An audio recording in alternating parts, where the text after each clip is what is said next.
Hello बच्चों, स्वागत है आप सबका।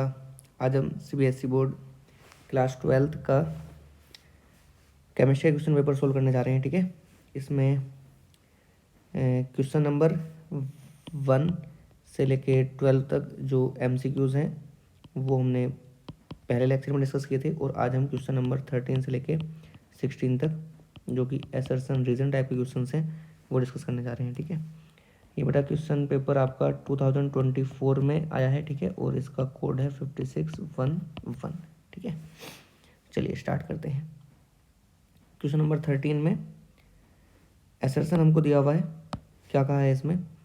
When NaCl is added to water a depression in freezing point is observed.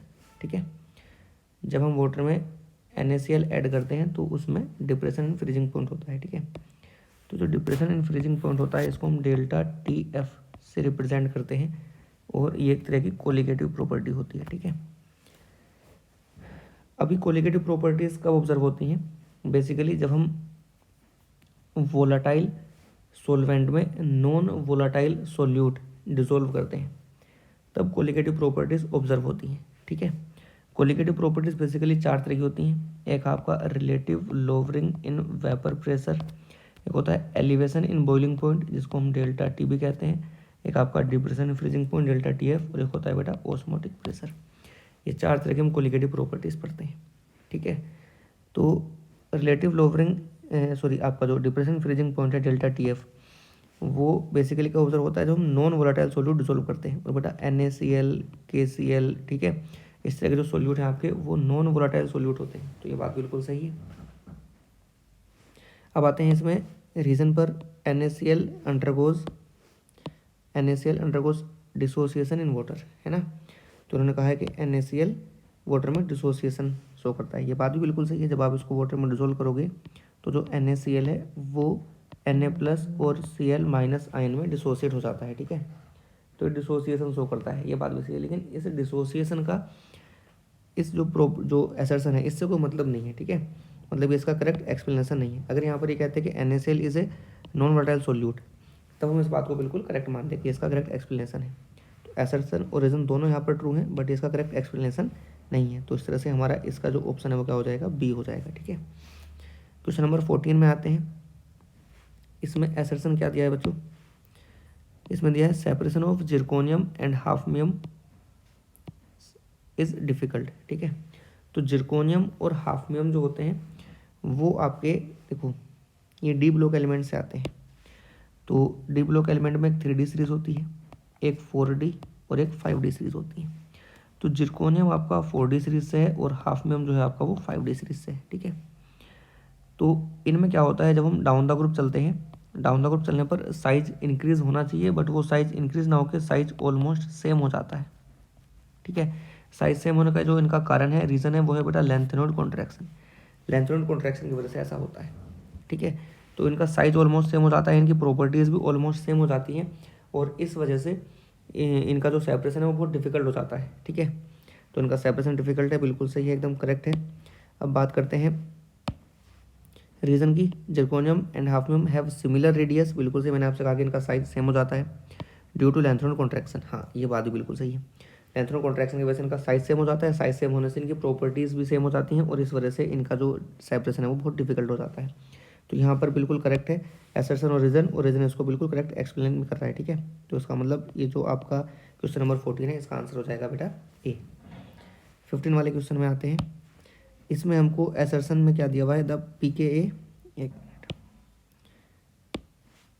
pKa of ethanoic acid is lower than that of chloroethanoic acid. ठीक है, तो यहाँ पर देखो pKa क्या होता है, समझेंगे इस बात को। देखो pKa एसिड के लिए हम यूज़ करते हैं। ठीक है, तो pKa की वैल्यू जितनी कम होती है, समझना, एसिडिक स्ट्रेंथ उतनी ही ज़्यादा होती है। ठीक है, एसिडिक स्ट्रेंथ उतनी ही ज़्यादा होती है, हम कह सकते हैं कि वो उतना ही स्ट्रॉन्ग एसिड है। अब ये जो आपका एक है इथेनोइक एसिड, इथेनोइक एसिड का फॉर्मूला है CH3COOH, जिसको हम एसिटिक एसिड भी कहते हैं। और एक है हमारा ये जो है आपका क्लोरो इथेनोइक एसिड। ठीक है, तो इन दोनों में अगर हम कंपेयर करें तो जो आपका क्लोरो इथेनोइक एसिड है इसकी जो एसिडिक स्ट्रेंथ है वो ज़्यादा है, ये मोर एसिडिक है। इसका रीज़न है क्योंकि यहाँ पर जो क्लोरीन है ये माइनस आई इफेक्ट शो करता है, ठीक है, और माइनस आई इफेक्ट जहाँ भी होगा वो एसिडिक स्ट्रेंथ को बढ़ा देता है, तो इसकी जो एसिडिक स्ट्रेंथ है वो ज़्यादा है, it is more acidic, it is more acidic. अगर ये बेटा एसिडिक ज़्यादा है तो इसकी जो पीके वैल्यू है वो कम होगी, ठीक है, इसकी पीके वैल्यू कम होगी। और हमसे क्या कहा गया है इसमें, हमसे क्या कहा है इन्होंने, the pK of ethanoic acid is lower than that of chloroethanoic acid. ये गलत बात है, इसका पीके वैल्यू कम होगा और एथेनोइक एसिड का जो पीके वैल्यू है वो ज़्यादा होगा। तो एसर्शन ही गलत है। जब आपको एसर्शन ही गलत हो, ठीक है, और फिर आपको रीज़न देखने की ज़रूरत ही नहीं है, क्योंकि ऐसा एक ही ऑप्शन आता है हमारे पास में डी में, जिसमें एसर्शन इनकरेक्ट हो और रीज़न फिर वो करेक्ट भी हो सकते हैं, करेक्ट भी, फिर आपको आगे देखने की जरूरत नहीं है, ठीक है। हालांकि इसमें मैं आपको बता देता हूँ फिर भी, chlorine source electron withdrawing effect मैंने आपको भी कहा माइनस आई इफेक्ट शो करता है, ठीक है, माइनस इंडक्टिव इफेक्ट इसको बोलते हैं, which increase the acidic character of chloroethanoic acid. बिल्कुल सही बात है, माइनस आई इफेक्ट जहाँ भी होगा वो एसिडिक स्ट्रेंथ को इंक्रीज कर देता है, ठीक है, तो हमारा आंसर इसका हो जाएगा डी। चलिए नेक्स्ट क्वेश्चन पे आते हैं। क्वेश्चन नंबर 16 में एसर्शन क्या दिया बेटा, aniline is a stronger base than ammonia. चलिए समझते हैं दोनों को भी। अकॉर्डिंग टू लुइस, बेस क्या होते हैं, जो इलेक्ट्रॉन पेयर डोनर होते हैं, ठीक है, electron pair donor are called base. अब अगर हम बात करें अमोनिया की, तो अमोनिया का फॉर्मूला होता है NH3, इसमें नाइट्रोजन के पास एक लोन पेयर ऑफ इलेक्ट्रॉन है। और अगर हम बात करें एनिलीन की, ठीक है, तो एनिलीन में यहाँ पर एक NH2 ग्रुप होता है जिसके पास एक लोन पेयर ऑफ इलेक्ट्रॉन है, ठीक है, दोनों ही बेस हैं, लेकिन दोनों में से जो मोर बेसिक है वो अमोनिया होता है। Ammonia is more basic than aniline. Reason है इसका, ये जो लोन पेयर ऑफ इलेक्ट्रॉन है, ठीक है, ये रेजोनेंस में चला जाता है, इस एरोमेटिक रिंग के साथ रेजोनेंस में चला जाता है, और जब ये रेजोनेंस में चला जाएगा तो नाइट्रोजन के पास लोन पेयर ऑफ इलेक्ट्रॉन बचेगा ही नहीं, इलेक्ट्रॉन डेंसिटी बहुत कम हो जाएगी, तो ये इजीली इलेक्ट्रॉन पे डोनेट नहीं कर पाएगा, इसलिए क्या हो जाता है, वीक बेस हो जाता है, ठीक है। और अमोनिया क्या होगा, इससे स्ट्रॉन्गर बेस होगा। उन्होंने कहा है एनिलीन इज स्ट्रॉन्गर बेस, नहीं ये तो गलत है भाई, यहाँ पर भी असर्शन गलत है, तो बस हमारा आंसर आ जाएगा डी। एक बार यहाँ पर चेक कर लेते हैं जो हमारा रीज़न है, ठीक है, द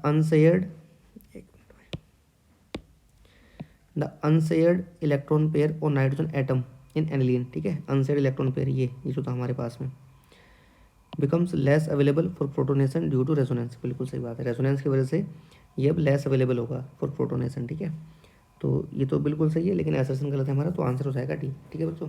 इस तरीके से आपको एसर्शन रीजन वाले क्वेश्चन सोल्व कर लेने हैं, कोई बहुत डिफिकल्ट नहीं है, धीरे धीरे आप इसको प्रैक्टिस करेंगे तो बड़े इजीली सोल्व कर लेंगे। नेक्स्ट क्लास में मिलेंगे किसी और क्वेश्चन के साथ में, तब तक आप लोग पढ़ते रहिए।